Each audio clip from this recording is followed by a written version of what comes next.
everybody, and welcome back to my channel. Today's video has been on my heart for a couple weeks. I wanted to put it out there in case it's helpful to any of you who are also moms or parents, and that is 5 of the biggest things that I struggle with as a mom. They're all so universal, and every single parent I've talked to about it just expresses the exact same feelings to me, that they also feel that way. And they didn't want to say it because they didn't want to seem like a bad parent or that they didn't care, and it has nothing to do with that.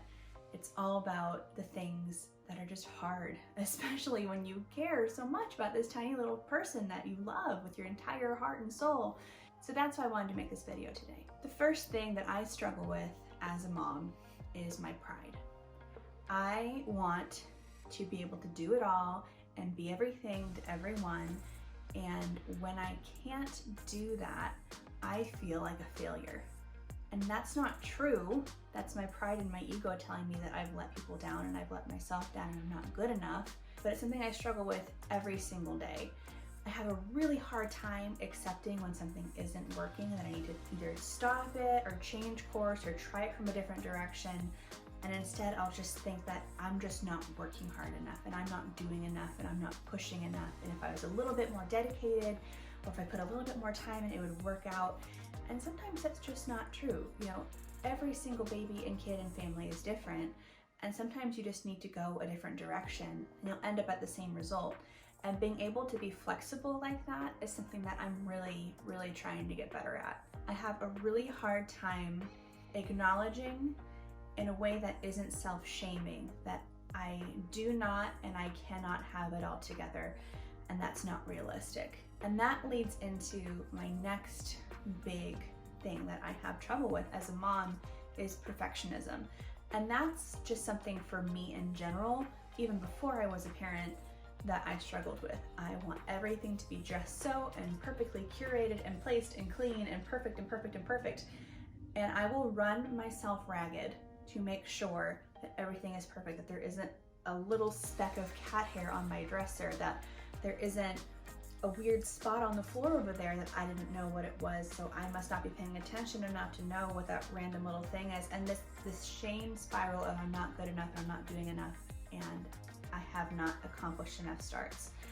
And that pride and perfection just swirls around, and I just end up working myself into this frenzy for nothing.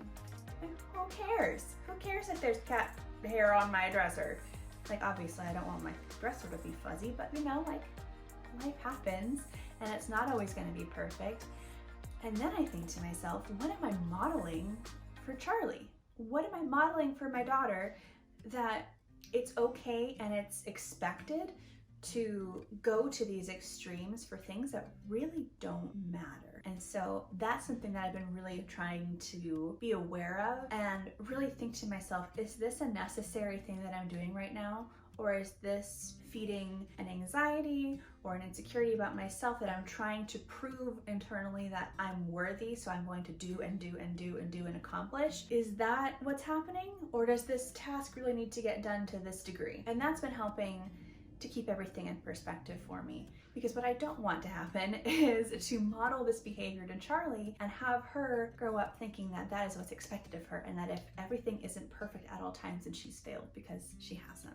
And I haven't. So if I can do the work with me, I'm hoping I can pass that on to her. Another thing that I struggle with so much, and I know it's such a universal thing, is just being lonely as a parent. I work at home all day with the baby, and that's just me and her a lot of the time. And it's never a question of, you know, if you love your kid, that's never on the table. And I can guarantee you, any parent that's like, well, don't get me wrong, I love her. Like, we know you love her or him or them. But sometimes you just want to talk to adults and feel like you're seen and that you're not just a means to an end, because sometimes you feel that way as a parent, that you are the snack queen and you are the snuggler and the food person and the diaper lady, and like you are a means of accomplishing a necessary task or fulfilling a need in that little baby. And it's lonely because it's just you giving. And of course they have these cute little moments and they look at you, and there's all these little tiny things that give back to you and fulfill your heart as a parent. But it's just different when you sit down with a friend and you have a coffee or a drink, or you play a board game or you just do anything else besides parent, how just restorative that is to your soul. And with kids, that gets harder because you are not only working around work and their schedule and your schedule, but you're also incorporating them. And I don't know if you know this, but kids are impatient and have very short attention spans and usually are on to the next thing within half an hour max.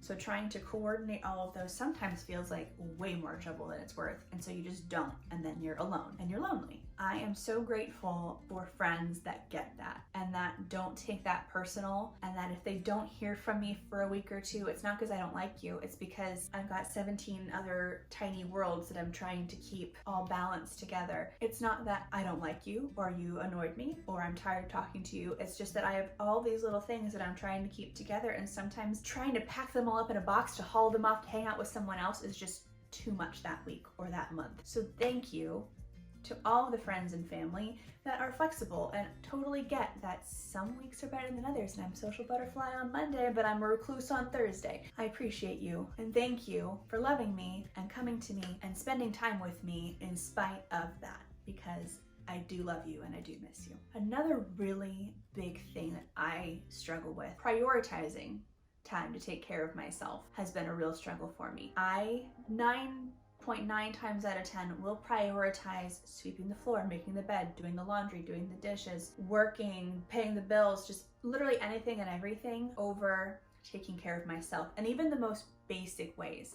And this is gonna be super embarrassing, but it's real, and I know that I'm not the only person out there that's had this experience. I will go sometimes days either not showering or not brushing my teeth, sometimes even, especially in the beginning days when you have like this tiny little thing that's so demanding, and I won't even notice. How messed up is that I won't even notice that I have given absolutely zero time, attention, or care to myself for days because I'm so busy fulfilling the needs of other things and people and obligations that I become non-existent on the priority list. And I don't want to model that either. Just like I don't want to model unrealistic expectations in life, I don't want to model that it's okay to absolutely forget about yourself in order to give to others. And I think that there's a balance to be found there. I of course want to be giving and kind, but you also can't pour from an empty cup. You know, you can't expect to be available all the time for everyone if you haven't slept, if you haven't eaten at least a vegetable in a week, and you have been surviving off of Triscuits and cheese, and you don't remember the last time you washed your hair was because it's always in this mom bun, and you know, who cares what you look like because you're always in the house. You don't matter. You're a means to an end. So as long as you fulfill your to-do list and everyone around you is happy and taken care of, then your job is done. And that's not true. That's not true. You are a beautiful soul and person that deserves basic hygiene and a break and time to zone out or time to do something fun. And that is something I will continually need to check in on myself, sometimes on a daily level, that I am at least giving myself some time in the morning to brush my hair or to brush my teeth, or that I have showered every day, or maybe every other day, because some days are different. We're just gonna call a spade a spade. Did I wash my hair this week? Things like that. And one thing that I found that's helpful, that sounds so dumb, but if it's helpful, it's helpful, is literally scheduling my self-care. And I will take my planner and I will write on my little to-do list the things that I need to do for myself that day. Whether that's a shower, whether that's washing my hair, just things like that that seem so like, oh, that doesn't matter, whatever. It's just, you can put that on the back of the list. I don't really need to do that, but are so good for you just to take the time to show yourself some love. That's something that I will continue to work on so that I can model that to Charlie. And the last thing that I have trouble with as a mom, that I know everyone has trouble with, is finding a balance. And I say balance because I'm still not sure that thing even exists. Like, everyone's always talking about, oh, I'm just trying to balance it all. And I don't think that you ever do balance it all. I think it's something that we all strive for and that we all try to get to, is this magical place of balance where everything's perfectly curated and you have the perfect assortment of experiences and accomplishments every single day. Yeah, that doesn't happen. That doesn't happen at all. I think balance is acknowledging that sometimes the pendulum swings this way and sometimes it swings that way. I think being flexible, making compromises, and acknowledging that some days are going to be perfect model days, and other days will be great over here, but not so great over here. Some days are going to be days where, you have this great healthy dinner and you went for a walk after work and the floor is clean and the dishes are done. How great. And then other days there's going to be a meltdown and you had to do laundry because someone had a blowout. And so that interfered with 3 or 4 other things. And by the end of the day, everyone's fed, happy, in bed, all right, safe and sound, but the floors are dirty, the dishes aren't done, and you probably had some sort of like canned soup for dinner. Is everyone fine? Yes. Did you have a great day a few days ago? Sure. Will you have probably a crappy day in a week or so?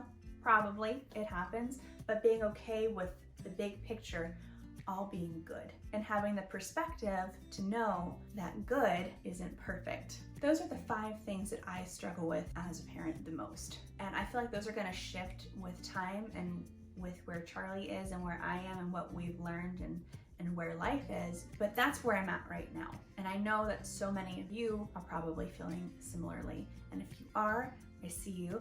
You're not alone, and we'll get through it and we'll learn something and be better for it by the end of it. With that being said, thank you for watching, and I'll see you next time. Bye.